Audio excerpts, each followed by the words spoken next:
नाशकात आगामी सिंहस्थ कुंभमेळ्याच्या पार्श्वभूमीवर उद्या मुख्यमंत्र्यांच्या हस्ते भूमिपूजन।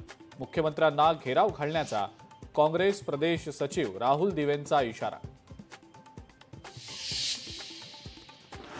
ठाकरेंनी काँग्रेसकडे गहाण ठेवलेलं धनुष्यबाण चिन्ह आम्ही सोडवलं।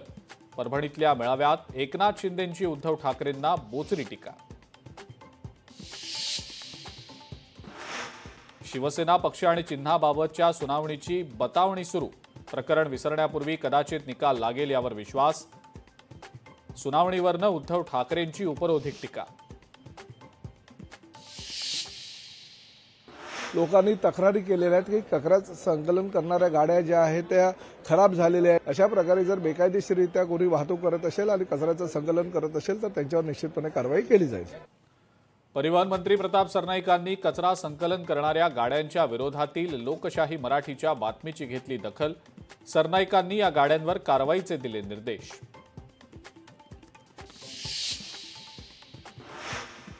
कचरा संकलनात 3000 कोटींचा घोटाळा झाल्याचा कचरा वेचक कर्मचाऱ्यांचा आरोप। वारंवार एकाच कंपनीला कंत्राट देण्यामागे राजकीय मंडळींचा वरदहस्त।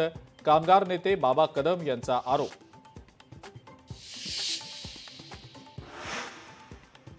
लोकशाही मराठीकडून सफाई कर्मचाऱ्यांच्या प्रश्नांवर सातत्यानं मुद्दे उपस्थित। सुरू असलेल्या कव्हरेजबद्दल कामगार नेते बाबा कदम यांच्यासह कचरा वेचक कर्मचाऱ्यांनी लोकशाही मराठीचे मानले आभार। पुण्यातल्या पार्थ पवार जमीन व्यवहाराची संपूर्ण माहिती पार्थ पवारांना होती।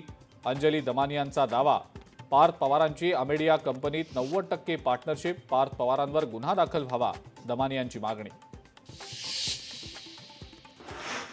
पार्थ पवार जमीन व्यवहार प्रकरणी अजित पवारांनी उपमुख्यमंत्री पदाचा राजीनामा द्यावा।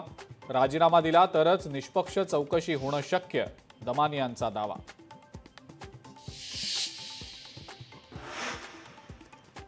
परळी नगर परिषद निवडणुकीत 15 वर्षांनंतर मुंडे बहीण भावांची युती होण्यासंदर्भात चर्चा। युतीसंदर्भात शिक्कामोर्तब होण्याची शक्यता।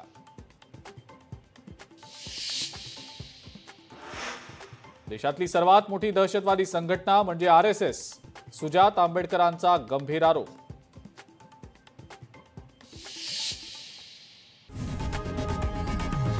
लोकशाही मराठी ऐका, पहा, जागरूक रहा।